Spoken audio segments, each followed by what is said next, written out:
Bakristo bavandimwe namwe bakunzi ba Radio Maria Rwanda, none turi kuwa kane w'icyumweru cya 27 mu byumweru bya liturujia umwaka A. Amasomo matagatifu Kiliziya duteguriye none, isomo rya mbere turarisanga mu gitabo cy'umuhanuzi Malakiya, umutwe wa 3 umurongo wa 13 kugeza ku wa 20A. Isomo ryo mu gitabo cy'umuhanuzi Malakiya. Uhoraho aravuga ati, muravuga amagambo ansesereza, hanyuma mukabaza mutese amagambo twakuvuze nayahe. Muravuga muti nta kamaro gukorera Imana, bimaze iki gukurikiza amategeko yayo no kujya mu cyunamo imbere y'Uhoraho umugaba w'ingabo. Ubu abirasi nibo twita abanyamahirwe, ndetse n'abagira nabi nibo bamerewe neza. Nubwo bagerageza Imana bwose ntacyo bibatwara. Ibyo byatumye abubaha Uhoraho bajya impaka, maze Uhoraho abatega amatwi yumva amagambo yabo. Nuko imbere ye handikwa mu gitabo amazina y'abantu bubaha Uhoraho bakambaza izina rye. Nuko Uhoraho umugaba w'ingabo aravuga ati, umunsi nzigaragaza abo bantu bazaba banjye, bazaba nk'umunani wanjye bwite. Nzabagirira neza nk'uko umubyeyi agenzereza umwana we umukorera. Bityo muzongere murebe imitandukanire y'intungane n'umugome, iyo ukorera Imana n'utayikorera. Dore haje umunsi utwika nk'itanura, abirasi bose n'abagome bakazagurumana nk'ibyatsi. Umunsi uje uzabahindura umuyonga, uwo n'Uhoraho umugaba w'ingabo bivuga, ntacyo uzabasigira na busa, cyaba umuzi cyangwa ishami. Naho mwebwe abubaha izina ryanjye, izuba ry'ubutabera rigiye kubarasiraho, ribazanire agakiza mu mirasire yaryo. Iryo ni ijambo ry'Imana. Dushimiye Imana. Zaburi ni ya mbere. Hahirwa umuntu wiringira Uhoraho. Hahirwa umuntu wiringira Uhoraho. Hahirwa umuntu udakurikiza inama y'abagira nabi, akirinda inzira y'abanyabyaha, kandi ntiyicane n'abaneguranyi, ahubwo agahimbazwa n'amategeko y'Uhoraho, akayazirikana umunsi n'ijoro. Hahirwa umuntu wiringira Uhoraho. Ameze nk'igiti cyatewe iruhande rw'umugezi, kikera imbuto uko igihe kigeze, kandi amababi yacyo ntagire ubwo arabirana. Uwo muntu ibyo akora byose biramuhira, naho ku bagira nabi si uko bigenda. Hahirwa umuntu wiringira Uhoraho. Bo bameze nk'umurama uhuhwa n'umuyaga, nicyo gituma ku munsi w'urubanza batazegura umutwe, n'abanyabyaha ntibazajye mu iteraniro ry'intungane. Kuko Uhoraho yita ku nzira y'intungane, naho inzira y'abagira nabi ikagusha ruhabo. Hahirwa umuntu wiringira Uhoraho. Evanjiri ni ya Luka umutwe wa 11 umurongo wa 5 kugera ku murongo wa 13. Nyagasani Yezu nabane namwe. Nawe kandi muhorane. Amagambo yo mu Evanjiri ntagatifu uko yanditswe na Luka. Habwa ikuzo Nyagasani. Muri icyo gihe Yesu abwira abigishwa be ati, tuvuge ko umwe yaba afite inshuti, akagenda ayigana mu gicuku, akayibwira ati, mugenzi wanjye nguriza imigati 3, dore inshuti yanjye iri mu rugendo intungutseho, none mbuze icyo nyiha. Hanyuma undi akamusubiriza mu nzu ati, windushya, dore nakinze kandi jye n'abana banjye turaryamye, sinshobora kubyuka ngo nguhe imigati. Ndabibabwiye, naho atabyutswa no kumuhera ko ari inshuti ye, yabyutswa nuko yamubujije uburyo, maze akamuha ibyo akeneye byose.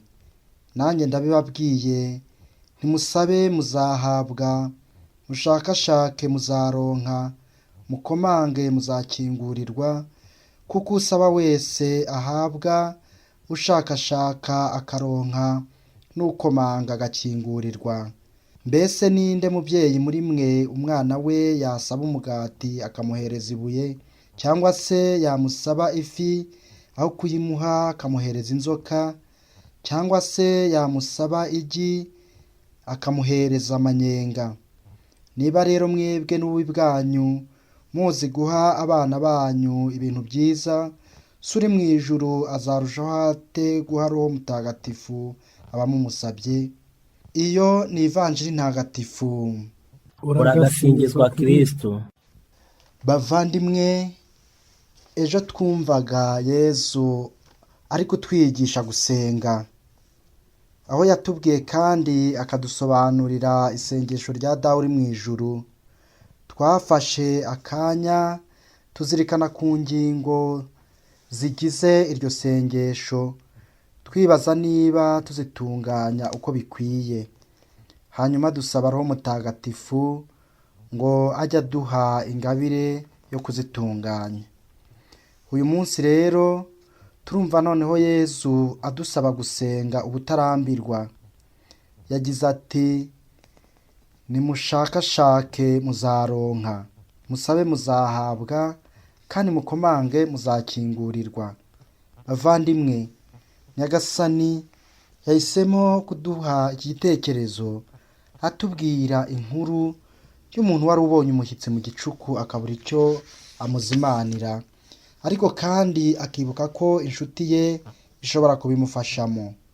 Bavandimwe, igihe cyose inshuti yawe ntabwo ariko igusubiza ibyo ikeneyeho ako kanya, ariko Nyagasani aratugira inama ati ntimugacike intege. Nimba ugiye gusura umuvandimwe hari ibyo umwitezeho, nutabibona ako kanya ntugacike intege. Nibyo rero atubwira ati igihe musenga ntimukarambirwe. Igihe usenze ugasaba Imana ntugacike intege, kuko ibyo wenda wayisabye utabibonye ako kanya. Bavandimwe, kuki Yesu aduhaye urugero yarangiza akadusobanurira adusaba gusenga ubutarambirwa?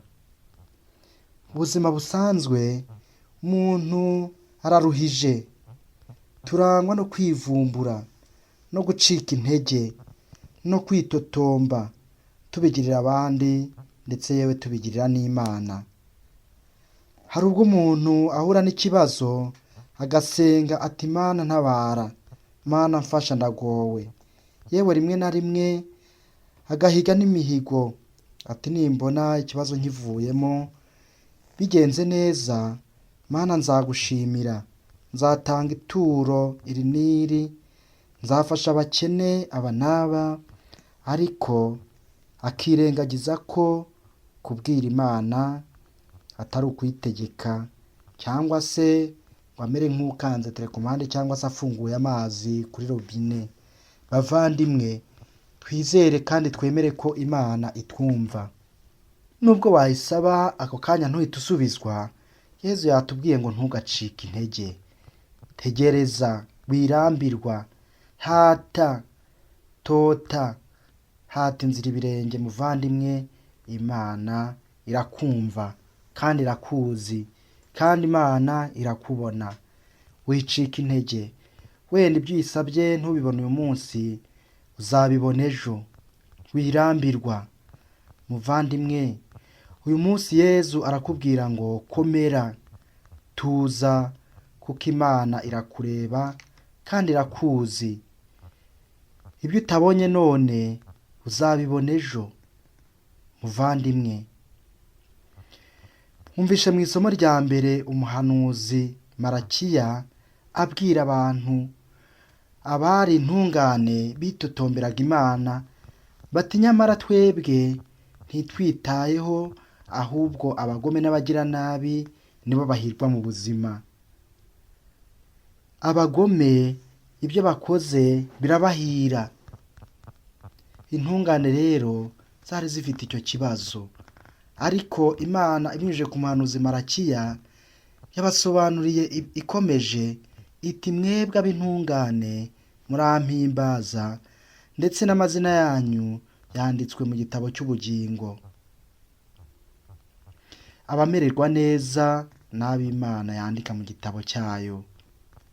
Abamerewe neza ku isi ariko badafite iryo hirwe, ibyabo nabyo twabyumvise, ni ukuzarimbuka.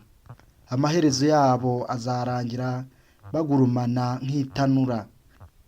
Bavandimwe, kuba Imana ikuzi, kuba Imana igufiteho umugambi, kuba Imana igutekerezaho, ubwo nibwo bukungu busumbye ubundi.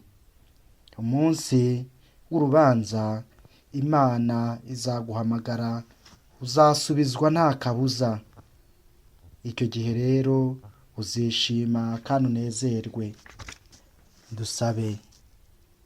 Nyagasani, turakwinginze, twebwe ab'intege z'umubiri zinaniza, twebwe abananirwa guhata inzira ibirenge, twebwe abarambirwa vuba, uduhe ingabire yo kukwakira mu buzima bwacu, uduhe ingabire yo gutegereza, uduhe ingabire yo kwemera ko tubeshejweho nawe.